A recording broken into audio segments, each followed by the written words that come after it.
ओम गणेशाय नमः। ओम नमः शिवाय। मैं निखिल ज्योतिष आचार्य आप सभी का मेरे चैनल पर पुनः स्वागत करता हूं। आशा करता हूं कि आप सभी स्वस्थ होंगे। महादेव की कृपा आप सभी पर सदैव बनी रहे। कि वीडियो तुला यानी कि लिब्रा के लिए अत्यंत विशेष है, क्योंकि यह वीडियो है दिसंबर 2024 के मासिक राशिफल के बारे में। कैसा रहेगा दिसंबर का महीना तुला वाले जातकों के लिए। मेरा जो मासिक राशिफल है वो जीवन की प्रमुख चीज़ों पर आधारित होता है, जैसे कि सामान्य विश्लेषण, career, business, income, investment, love life, married life, students और सेहत। और इसके साथ ही वीडियो के अंत में कुछ विशेष उपाय भी बताता हूं, जिसके करने से महीने की सकारात्मकता में वृद्धि अवश्य होती है। यदि आपकी लग्न राशि या चंद्र राशि तुला है, दोनों ही गाइडेंस के लिए इस राशिफल को देख सकते हैं। जहां से आपको ज़्यादा रिलेट करता है वहां से देखिए। टेक्निकली अलग अलग राशिफल नहीं बन सकते। मेरा व्यक्तिगत मत है कि लग्न राशि से देखिए। इनकेस आपको नहीं पता तो चंद्र राशि से भी इसको ऑब्जर्व कर सकते हैं, या जहां से आपको ज़्यादा सूट करता है, रिलेट करता है, वहां से इसको ऑब्जर्व कर सकते हैं।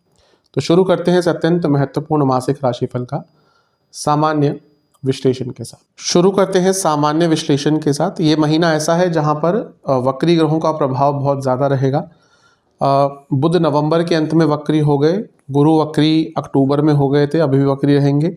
मंगल 7 दिसंबर को वक्री हो जाएंगे। तो वक्र ग्रहों का प्रभाव बहुत ज़्यादा दिख ही रहा है।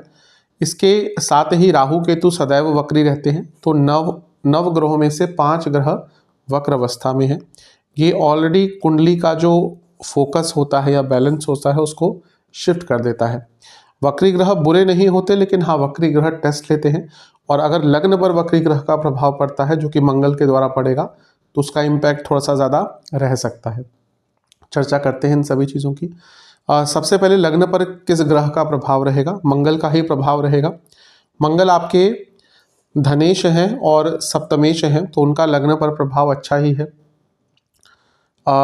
धन के मामले में अच्छा रहेगा, बिजनेस के मामले में अच्छा रहेगा। वो 10वें भाव में दिग्बली होकर बैठे हैं, ये भी अच्छा है। लेकिन मंगल वक्री हो जाएंगे, और मंगल आपके प्रबल मारक भी हैं, क्योंकि दूसरा भाव और सप्तम भाव दोनों ही मारक स्थान होते हैं। और तुला के लिए मंगल प्रबल मारक बनते हैं। जैसे मेष के लिए शुक्र प्रबल मारक बनते हैं, क्योंकि वो मेष के लिए दोनों मारक भावों के स्वामी हैं। वैसे ही तुला के लिए मंगल एक प्रबल मारक ग्रह बनते हैं। तो ये जो वक्री मंगल होंगे, इसका थोड़ा इम्पैक्ट करियर पर भी आएगा, लेकिन सेहत पर बहुत ध्यान देना है, क्योंकि मंगल जैसे ही वक्री होंगे 7 तारीख को, उनका लग्न पर प्रभाव सेहत बिगाड़ सकता है। वक्र प्रभाव चौथे घर पर फैमिली लाइफ में थोड़े से डिस्प्यूट्स ला सकता है। और उनका एक प्रभाव पंचम पर होगा, तो ओवर थिंकिंग और एग्रेशन, ये दोनों ही चीज़ें आपको इस महीने में तंग कर सकती हैं। मंगल 10वें घर में वक्री होंगे। अब जैसा मैंने कहा कि वो दिग्बली है, यानी कि एक स्ट्रॉन्ग पोजीशन में है, लेकिन वक्री होना एग्रेशन दिखाता है, और नीच के भी हैं। इसी कारण से आपको कार्य क्षेत्र में और इवन पर्सनल लाइफ में, क्योंकि इनका सीधा एक इम्पैक्ट आपके चौथे भाव पर होगा, फैमिली लाइफ पर होगा, तो दोनों में ही आपको अपनी एग्रेशन पर बहुत कंट्रोल करना है। जो पहला राशि परिवर्तन होगा इस महीने, वो शुक्र महाराज का होगा, जो आपके लग्न के स्वामी हैं। वो हो जाएगा 2 तारीख को। 2 तारीख को शुक्र आपके चौथे घर में आ जाएंगे और राजयोग बनाएंगे, क्योंकि केंद्र के स्वामी केंद्र में है, लग्न के स्वामी केंद्र में है, ये राजयोग होता है। वाहन खरीदने के लिए, प्रॉपर्टी खरीदने के लिए बहुत अच्छा योग होगा।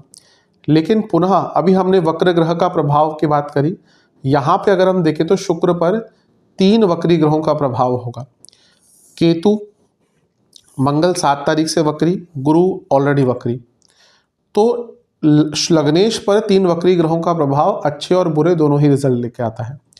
अच्छा क्या प्रभाव हो सकता है? कुछ प्रॉपर्टी के काम अटक रहे थे, घर में कुछ लीगल कार्य अटक रहे थे, कोई पैसा फंसा हुआ था, वो वापस आ सकता है। लेकिन इतने वक्री ग्रहों का प्रभाव चौथे घर पर और लग्नेश पर, ये दोनों ही पुनः कहूँगा सेहत के लिए अच्छा नहीं है, और साथ में घर में बहुत कलह कलेश हो सकता है।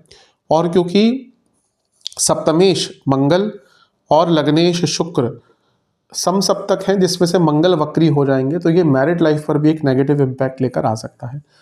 तो थोड़ा सा केयरफुल रहिएगा। जब भी वक्री ग्रहों का प्रभाव इतना ज़्यादा होता है, तो जीवन में कंसिस्टेंसी की कमी होती है, उथल पुथल मचती ही है। और यहाँ पर दिख रहा है कि मैरिड लाइफ और पर्सनल लाइफ पर इसका एक नेगेटिव इम्पैक्ट पड़ सकता है। इसका अगला जो गोचर होगा इस महीने वो सूर्यदेव का होगा। सूर्य आपके तीसरे घर में आ जाएंगे 15 तारीख को। ये अच्छा स्थान है सूर्य का। तीसरे घर के सूर्य अच्छा ही रिजल्ट देते हैं और वो लाभ स्थान के स्वामी है, काम त्रिकोण के स्वामी है, तो कुछ इच्छाएं भी आपकी यहाँ पे पूरी करके जाएंगे। तो सूर्य का गोचर काफ़ी श्रेष्ठ रहेगा और यहाँ से वो नवम भाव को देखेंगे। तो जब भी सूर्य तीसरे घर में आते हैं, नवम भाव को देखते ही हैं, तो वहाँ से पराक्रम और भाग्य दोनों का ही साथ मिलता है, क्योंकि ये पराक्रम का भाव है और सूर्य की पूरी किरणें आपके भाग्य स्थान पर है और सूर्य लाभेश है। तो 15 तारीख के बाद कोई बहुत बड़ा लाभ आपको प्राप्त हो सकता है। शुक्र पर जो वक्री ग्रहों का प्रभाव था वो कॉन्फिडेंस को भी गिरा सकता है, लेकिन जैसे ही 15 तारीख के बाद सूर्य तीसरे घर में आएंगे तो कॉन्फिडेंस, अपने अंदर विश्वास, अपनी क्षमता पर विश्वास, ये सारी ही चीज़ें आपकी बढ़ना स्टार्ट हो जाएंगी। और कोई गोचर नहीं होगा वैसे इस महीने, एकदम महीने के अंत में शुक्र का गोचर होगा पंचम भाव में, लेकिन वो एकदम महीने के अंत में है तो इस महीने ज़्यादा प्रभाव उनका दिखेगा नहीं, जनवरी से ज़्यादा उनका प्रभाव देखने को मिलेगा। बाकी वक्र ग्रहों का थोड़ा सा प्रभाव देख लेते हैं। बुध दूसरे घर में वक्री रहेंगे और उन पर वक्री गुरु की दृष्टि रहेगी। अब गुरु क्या है? गुरु आपके लिए छठे घर के स्वामी है, तीसरे घर के स्वामी है। बुध आपके लिए भाग्य स्थान के स्वामी है और आपके 12वें घर के स्वामी है। गुरु विपरीत राजयोग बना रहे हैं। ये विदेश से लाभ दिखा रहा है, रुका हुआ धन दिखा रहा है कि अचानक से विदेश से या कोई रुका हुआ धन आपको प्राप्त हो सकता है। लेकिन वक्री गुरु की दृष्टि वाणी के स्थान पर और वाणी के कारक बुध वाणी के स्थान में वक्री, दोनों ही वक्री प्रभाव लिए हुए, तो वाणी पर बहुत कंट्रोल करना पड़ेगा, क्योंकि वाणी पर कंट्रोल ना रहने के कारण इस महीने काफ़ी प्रॉब्लम्स आपको झेलने को मिल सकती है। तो वाणी पर कंट्रोल अवश्य रखने का आपको प्रयास करना है। राहु का प्रभाव भी रहेगा बुध पर, तो आपको खुद ही कंट्रोल नहीं होगा वाणी पर और कुछ ऐसी चीज़ें कह जाएंगे जिसके कारण फिर प्रॉब्लम्स आपको झेलनी पड़ेंगी। क्योंकि बुध भाग्येश भी हैं, वक्री हो रहे हैं, तो ज़्यादा भाग्य पर डिपेंडेंट मत रहिएगा। ये महीना कर्मठता का है, कर्म पर ज़्यादा डिपेंडेंट रहने का है। शनि पंचम भाव में ही रहेंगे और लंबे समय तक अभी रहेंगे, लेकिन ये उनका जाते हुए प्रभाव है और आपके योग कारक हैं, तो जाते जाते आपको कई चीज़ों में स्टेबिलिटी देकर जा सकते हैं। लेकिन क्योंकि इस महीने वक्री प्रभाव बहुत ज़्यादा है, तो शायद इस महीने शनि थोड़ा सा ओवर पावर्ड हो जाएंगे बाकी ग्रहों से, लेकिन आने वाले टाइम में शनि जो भी 3 महीने उनके और रह गए हैं आपके पंचम भाव में, तो अच्छा रिजल्ट देंगे। इस महीने थोड़ा सा बाकी जो वक्री ग्रह हैं उनका प्रभाव उन पर ज़्यादा रहेगा। वक्री मंगल भी उनको देख रहे हैं, तो ओवर पावरिंग पोजिशन में है मंगल, क्योंकि वक्री भी हैं और दिग्बली भी हैं, इसलिए जो शनि का योग कारक वाला तत्व है वो बहुत ज़्यादा निखर कर उभर कर सामने नहीं आएगा। फिर भी पंचम में जो शनि है आपके अब मार्गी हो चुके हैं। एटलीस्ट एक भले ही जो इतनी क्योस रहेगा, इतना कन्फ्यूजन रहेगा, उसमें शनि के कारण कहीं कहीं आपको स्टेबिलिटी भी देखने को मिलेगी। शनि का प्रभाव सप्तम पर है, ये मैरिड लाइफ के लिए अच्छा नहीं होता। शुक्र मंगल की का समसप्तक योग जिसमें मंगल वक्री है और शनि का प्रभाव सप्तम पर, यानी कि मैरिड लाइफ में थोड़ी प्रॉब्लम अगर चल रही थी तो अभी भी कंटिन्यू होगी। ओवरऑल कि महीना थोड़ा सा टेस्टिंग रहेगा, चैलेंजिंग रहेगा। जितना अपने ऊपर विश्वास रखेंगे उतना ही आपके लिए अच्छा रहेगा। इमोशंस को जितना कंट्रोल कर लेंगे इस महीने उतना ही आपके लिए श्रेष्ठ रहेगा। विशेष प्रेडिक्शंस, अनिश्चितता दिख रही है, ज़्यादा स्पॉन्टेनियस मत रहिएगा। अपने ऊपर ज़्यादा आरोपीकरण मत कीजिएगा, ये मेरी गलती है, वो गलती है, क्योंकि इस महीने गिल्ट की फीलिंग में जाएंगे और अपने ऊपर ही हर चीज़ का आरोप लगाना शुरू कर देंगे। विश्वास अपने ऊपर बढ़ाइएगा, जेंटली और बहुत सौम्यता से लोगों से बात कीजिएगा। कम्युनिकेशन पर बहुत ध्यान देना है, धन पर बहुत ध्यान देना है, ज़्यादा धन खर्च नहीं करना, पैसा लगाने से पहले सोचिएगा। दूसरे भाव में वक्री बुध है, गलत जगह पे इन्वेस्टमेंट करवा सकते हैं। और सबसे इंपॉर्टेंट चीज़ है कि अपने नेचर को समझिए और अपने आप को थोड़ा सा समय दीजिए। तुला वाले क्या होते हैं ना, मैं हमेशा कहता हूँ ये बहुत एक हारमोनियस लोग होते हैं। ये इनको लोगों को खुश करना अच्छा लगता है। कहीं पे भी अगर कुछ झगड़ा हो रहा है तो सबसे पहले जाके उनको मनाते हैं, ठीक करते हैं। उस चक्कर में कभी कभी अपने बारे में भूल जाते हैं। तो ये महीना थोड़ा सा सेल्फ पैम्परिंग का भी है, अपने ऊपर भी ध्यान देने की आवश्यकता है आपको। चलते हैं करियर की तरफ। जहाँ तक जॉब की बात है, ये महीना एक प्रकार से ठीक है, बस क्योंकि वक्री ग्रहों का प्रभाव मैंने शुरू में ही कहा और उसमें से 10वें भाव पर ही वक्री ग्रह का एक प्रभाव आ रहा है, राहु का प्रभाव भी रहेगा। तो थोड़ा सा केयरफुल रहने की आवश्यकता है। सबसे पहले जो पहला गोचर होगा महीने का उसका इम्पैक्ट रहेगा, क्योंकि वो लगने के स्वामी हैं शुक्र और वो 10वें भाव को देखेंगे। क्योंकि वो अष्टमेश हैं 10वें भाव को देखेंगे, जो लोग जॉब चेंज करने का प्रयत्न कर रहे थे उनके लिए 2 तारीख के बाद का समय बहुत अच्छा है।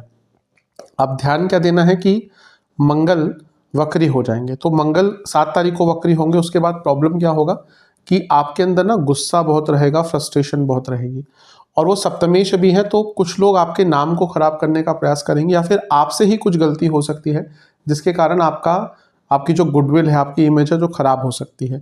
तो थोड़ा सा केयरफुल रहेगा कार्य क्षेत्र में। कभी कभी होता है कि कुछ ऐसा कर बैठते हैं, कह देते हैं, जिससे एक अच्छा जो नाम बना हुआ है कार्य क्षेत्र में वो बिगड़ जाता है। दूसरी चीज, शुक्र का प्रभाव 10वें घर पर ऑफिस पॉलिटिक्स बढ़ाता ही है, और वक्री मंगल यानी कि आपको समझ ही नहीं आएगा कि कौन ऐसा व्यक्ति है जो आपकी पीठ पीछे आपको या आपके लिए नेगेटिव कह रहा है, करने की कोशिश कर रहा है। दूसरा, अर्थ त्रिकोण में भी वक्री बुध रहेंगे, ये करियर का एक भाव होता है। तो अगर हम देखें तो अर्थ त्रिकोण में बुध, राहु, अब ये सारे ही ग्रह वक्री हैं। अर्थ त्रिकोण 2, 6, 10 ये करियर के भाव बहुत इंपॉर्टेंट होते हैं, इनको अर्थ त्रिकोण कहा जाता है। तो यहाँ पे वक्री मंगल, यहाँ पे वक्री बुध और राहु तो वक्री होते ही हैं। तो ये क्या बताता है, वक्री ग्रहों का प्रभाव हर जगह पे त्रिकोण भाव पर, करियर के भावों से त्रिकोण भाव पर, कि व्यक्ति गलत निर्णय ले सकता है, छोटी छोटी गलतियां कर सकता है और अपने ऊपर विश्वास कम हो जाता है। तो ये महीना, जैसे मैंने कहा ना, अब वक्री ग्रह अपॉर्चुनिटीज भी बहुत देते हैं, लेकिन जहां एक और अपॉर्चुनिटीज आ रही है वहीं अगर आपका अपने ऊपर विश्वास कम हो गया तो जो अपॉर्चुनिटी से लाभ मिल सकता है उसकी जगह नुकसान भी हो सकता है। तो इसलिए पहले ही आपको अपने कॉन्फिडेंस पे काम करना है, कम्युनिकेशन पे काम करना है, अपने स्किल्स पर बहुत काम करना है, क्योंकि मंगल स्किल्स के कारक हैं। वक्री मंगल बुध अब क्या आपके बुद्धिमत्ता के कारक हैं, गुरु ज्ञान के कारक हैं। अब ये सारे ही वक्री हैं तो गलती होने की संभावना बढ़ जाती है। ऊपर से जब मैंने कहा एग्रेशन भी है, वाणी में भी प्रॉब्लम है, तो गलतियां भी होंगी, ऊपर से बहस भी हो जाएगी। तो इसलिए ये महीना बहुत स्टेबिलिटी से बिताना है। देखिए, अगर वाणी पे कंट्रोल है तो कई बार चीज़ें ठीक भी हो जाती हैं, लेकिन अगर वाणी पर भी कंट्रोल नहीं है, ऊपर से गलतियां हो रही हैं, तो फिर वो आज की डेट में एक्सेप्टेबल नहीं होती। तो थोड़ा सा इन सारी ही चीज़ों पर ध्यान देने की आवश्यकता है। कुछ विशेष प्रेडिक्शन मेरी तरफ से, ज़्यादा ओवर क्रिएटिव रहने की आवश्यकता नहीं है, सरल रखिएगा अपने आप को, अपने ज्ञान का उपयोग कीजिएगा। जब डाउट हो तो अपने सीनियर से पूछकर या किसी से हेल्प लेकर ही कीजिएगा। कलीग्स के पे ज़्यादा डिपेंडेंट मत रहिएगा, सीनियर ज़्यादा से ज़्यादा पूछिएगा। लीडरशिप दिखाने का टाइम आता है, लेकिन मैं कहूँगा यहाँ पे बहुत ज़्यादा अति उत्साह में आकर गलतियाँ कर सकते हैं, तो ज़्यादा लीडरशिप क्वालिटी दिखाने की आवश्यकता इस महीने नहीं है। अपने हर कार्य पर फोकस आपको करना है। मल्टी डायमेंशनल सोचिएगा कि हाँ किस प्रकार से चीज़ों को अच्छा कर सकते हैं, प्री प्लान वे में कीजिएगा हर चीज़ को। और जैसा मैंने कहा कि गुस्सा रहेगा, फ्रस्ट्रेशन रहेगी, थोड़ा पूजा पाठ करेंगे, मेडिटेशन करेंगे तो चीज़ों का प्रभाव थोड़ा सा अच्छा रहेगा।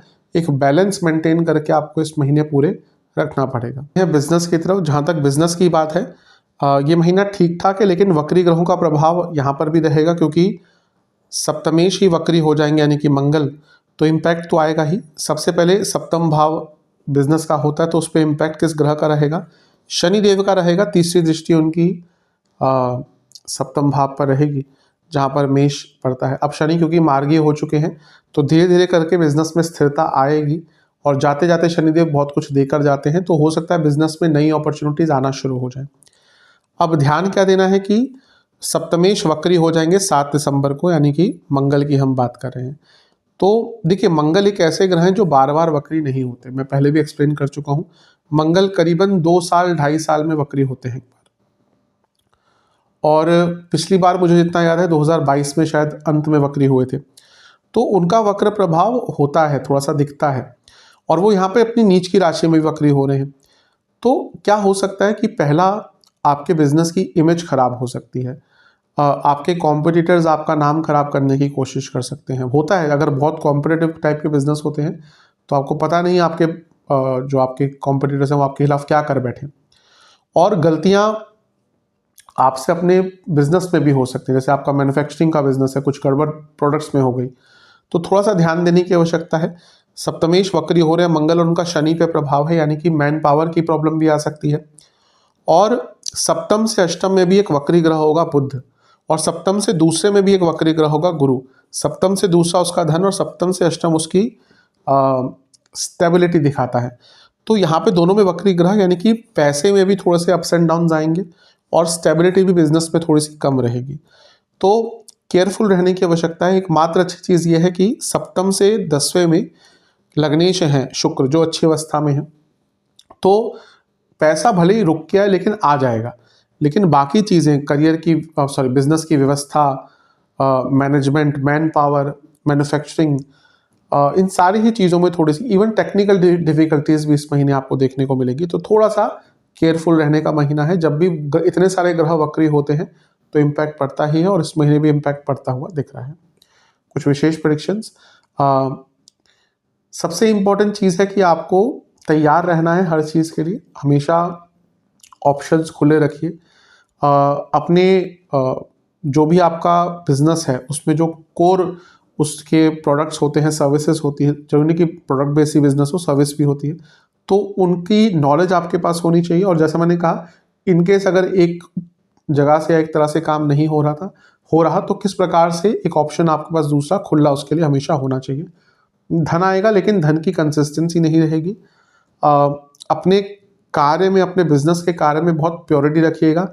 शॉर्टकट्स लेने की कोशिश मत कीजिएगा कि हाँ यहाँ पे काम पूरा नहीं हो रहा या टाइम नहीं है तो कुछ शॉर्टकट लेने शुरू कर दिए, उसका भी बुरा प्रभाव रहेगा। और सबसे इम्पॉर्टेंट है कि अपने बिजनेस की इमेज पर बहुत ज़्यादा ध्यान देने की आवश्यकता है, क्योंकि जैसे मैंने शुरू में ही कहा, कुछ लोग आपके बिजनेस की इमेज को ख़राब करने का प्रयास करेंगे और एक इनकन्सिस्टेंसी काम में भी रह सकती है, तो उसका भी एक प्रभाव पड़ेगा। तो थोड़ा केयरफुल रहने की आवश्यकता है बिजनेस में। चलते हैं इनकम, इन्वेस्टमेंट और एक्सपेंसेस की तरफ। और जहाँ तक इनकम की बात पहले कर लेते हैं। ठीक ठाक महीना है। योग कारक ग्रह लाभ स्थान को देख रहे हैं, योग कारक ग्रह धन स्थान को देख रहे हैं, तो ठीक है। लाभ स्थान के स्वामी 15 तारीख तक धन स्थान में रहेंगे। बस वक्री ग्रहों का प्रभाव है। अष्टम से गुरु देख रहे हैं तो अचानक से धन आ सकता है, लेकिन एक मंदता रहेगी। स्पेशली जो लोग अपना काम करते हैं, जिनकी जॉब है, वो तो ऑब्वियसली उनका यूजली टाइम पे ही रहता है, लेकिन जो इनका अपना काम होता है उनको थोड़ी सी मंदता का एक्सपीरियंस इस महीने हो सकता है। इन्वेस्टमेंट की बात है, शुरुआती 10 दिन ठीक ठाक है लेकिन रिस्क नहीं लेने। बीच के 10 दिन बहुत अच्छे हैं, अंतिम 10 दिन अच्छे नहीं हैं। खर्चों की बात करें, व्ययेश यानी कि 12वें घर के स्वामी धन स्थान में है, तो सबसे पहला तो गलत इन्वेस्टमेंट से बचिएगा, क्योंकि गलत इन्वेस्टमेंट होने की संभावना बहुत है इस महीने। इसके साथ ही अचानक से कुछ खर्चे आ सकते हैं शुरुआती भाग में ही महीने के। सरकारी कार्यों पर बहुत खर्चा होगा, कपड़ों पर बहुत खर्चा होगा। पेट्स हैं अगर आपके घर पे तो उन पे थोड़ा सा अत्यधिक खर्चा होता हुआ दिख रहा है। इसके साथ ही ऐसा लग रहा है कि कहीं घूमने जाएंगे, वैकेशंस आ रहे हैं, साल का अंत आ रहा तो हो सकता है वैकेशंस पे खर्चा आपका काफ़ी, क्योंकि यात्राओं पर, वैकेशंस पर, इन सब चीज़ों पर खर्चा बहुत ज़्यादा दिख रहा है। सोशल इवेंट्स पर खर्चा काफ़ी होगा, और घर का सामान भी इस महीने कुछ ज़्यादा ही आएगा। कई चीज़ों पर खर्चा करना पड़ेगा घर में, और उसके कारण भी खर्चा होगा और बढ़ेगा, मतलब कि। और साथ ही में ही बहुत इम्पल्सिव बाइंग भी करेंगे इस महीने, और उसके कारण भी अत्यधिक खर्चा हो सकता है। चलते हैं लव एंड रिलेशनशिप की तरफ। जहाँ तक लव एंड रिलेशनशिप की बात है, नो कॉन्टैक्ट सिचुएशन से शुरू करेंगे। हाँ, चांसेस हैं इस महीने, स्पेशली शुरुआती भाग में महीने के चांसेस हैं। थोड़ा सा प्रयत्न करेंगे, चीज़ें ठीक हो सकती हैं। जहाँ तक नए रिलेशनशिप की बात है, बहुत ज़्यादा चांसेस नहीं दूंगा। एकमात्र कारण है कि मंगल वक्री होकर जब पंचम को देखेंगे, ऑलरेडी शनि है वहाँ पर, तो कभी कभी क्या होता है, बनती बनती बात बिगड़ जाती है। तो अगर आप उस जगह पे हैं जहाँ पे आपकी इससे बातचीत चल रही है, तो बहुत जल्दबाजी मत कीजिएगा। कभी कभी क्या होता है ना कि बातचीत चल रही होती है और एक डेस्परेशन में हम आगे बढ़ते हैं, और जो बात बन रही होती है, बन सकती है, वो भी बिगड़ जाती है। तो इस महीने ज़्यादा प्रयत्न मत कीजिएगा स्टार्ट करने की। अगर बातचीत चल रही है तो उसको कैरी फॉरवर्ड कीजिए। जो लोग रिलेशनशिप में ऑलरेडी, अभी हमने कहा पंचम में शनि है, अब वो योग कारक हैं वगैरह हैं, सब कुछ ठीक है, लेकिन शनि कभी भी रिलेशनशिप के लिए अच्छा रिजल्ट नहीं देते। ऊपर से वक्री मंगल का प्रभाव भी आ जाएगा 7 तारीख के बाद, और मंगल जो है वो शुक्र को भी देखेंगे जो रिलेशनशिप के कारक हैं। तो मंगल का प्रभाव क्या करेगा ना, लड़ाई झगड़े बहुत करवाएगा। और शनि वक्री है, शनि बैठे हैं पंचम में, और वक्री मंगल का उन पर भी प्रभाव, तो ये तो बहुत इम्पल्सिव लड़ाइयाँ करवाता है। मतलब कि ना, कभी कभी क्या होता है कि बस लड़ाई करनी है, किसी भी चीज़ पे हो जाएगी। अब यही हुआ करेगा इस महीने, तुमने ये कह दिया, तुमने वो कह दिया, छोटी छोटी बातों पर बहुत बहस होगी, और इवन बहुत जल्दी चीज़ें एस्केलेट हो सकती हैं, क्योंकि मंगल नीच के भी हैं। तो ऐसी बातें हुआ करेंगी जिसका वैसे वास्तविकता से कोई लेना देना नहीं होगा, लेकिन आउट ऑफ फ्रस्ट्रेशन वो बातें कही जाएंगी। इसलिए थोड़ा सा अपनी वाणी पर, गुस्से पर, एंगर पर कंट्रोल करना है। और मैं कहूँगा कि जितना सरलता रख सकते हैं, और बहुत ज़्यादा भी टाइम स्पेंड मत कीजिएगा इस महीने अपने पार्टनर के साथ, नॉर्मल टाइम स्पेंड कीजिए। ज़्यादा टाइम स्पेंड करेंगे, अब साथ में लिव इन में रहते हैं तो अलग बात है, लेकिन अगर नहीं है तो फिर थोड़ा सा केयरफुल रहने की आवश्यकता है, क्योंकि लड़ाई झगड़े तो इस महीने बहुत होने वाले हैं। विशेष प्रेडिक्शन, प्रेजेंट में रहिएगा, फ्यूचर के बारे में, पास्ट के बारे में इस महीने ज़्यादा नहीं सोचना कि एक साल बाद क्या करेंगे, एक साल पहले क्या किया था, ये चीज़ें नहीं आनी चाहिए मन में। थोड़ा सा कन्फ्यूजन भी बहुत बार हुआ करेगी, तो मिसअंडरस्टैंडिंग नहीं होने देनी। ज़्यादा लोगों की बातों में भी नहीं आना, ओवर थिंकिंग नहीं करनी कि एक ही बात पकड़ ली और सोचते रहे, प्रॉब्लम बढ़ेगी ही इससे। और रोमांस पर, इंटीमेसी पर, इन चीज़ों पर भी ध्यान दीजिए। कभी कभी लैक ऑफ दीज थिंग्स भी रिलेशनशिप में प्रॉब्लम क्रिएट करती है। हो सके तो एक छोटी मोटी किसी डिनर पे चले जाइए अपने पार्टनर के साथ, ताकि जो अच्छा टाइम स्पेंड कर पाएँ, कि एक डेट पे चले जाएं, एक वैकेशन पे छोटी सी चले जाएं, ताकि जो नॉर्मल सर्कमस्टांसेस हैं उससे बाहर निकलकर एक दूसरे को समझ पाएं। तो इन सारी चीज़ों की बहुत आवश्यकता है। थोड़ा सा मुश्किल रहेगा रिलेशनशिप। चलते हैं वैवाहिक जीवन की तरफ। जहाँ तक वैवाहिक जीवन की बात है, थोड़ा सा कष्टकारी रहेगा, क्योंकि सप्तमेश ही वक्री हो रहे हैं 7 दिसंबर को। अब सप्तमेश वक्री हैं, शनि का प्रभाव है सप्तम पर, भले ही वो योग कारक है, भले ही वो अच्छे स्थिति में अब आ रहे हैं या जाते हुए कुछ देके जाएंगे, लेकिन वैवाहिक जीवन पर शनि का प्रभाव कभी भी अच्छा नहीं होता। और मंगल जो है वो सप्तमेश होने के नाते वक्री तो होंगे, वो शुक्र को भी देखेंगे। 2 तारीख को शुक्र यहाँ पे आ जाएंगे 10वें घर पे, और वक्री मंगल का प्रभाव उनके ऊपर रहेगा, नीच के मंगल का प्रभाव रहेगा। और अगर हम देखें तो सप्तम से छठे में वक्री ग्रह केतु, सप्तम से अष्टम में बुध वक्री। अब ये क्या बताता है, सप्तम से छठे में केतु, यानी कि आपके लाइफ पार्टनर की तबीयत भी थोड़ी सी खराब रह सकती है, और उसका इम्पैक्ट रिलेशनशिप पर पड़ेगा। और सप्तम से अष्टम में बुध, यानी कि एक स्टेबिलिटी की कमी रहेगी। और सप्तम से दूसरे में वक्री गुरु, यानी कि कम्युनिकेशन गैप और वाणी में भी बहुत ऊपर नीचे उतार चढ़ाव चलता रहेगा। और मंगल का प्रभाव शुक्र पर गुस्सा, एग्रेशन दिखा ही रहा है। तो बहुत ईजी महीना नहीं रहेगा, इतना बुरा भी नहीं होगा, क्योंकि कोई बहुत ज़्यादा डायरेक्ट इम्पैक्ट शनि को छोड़कर सप्तम पर नहीं है।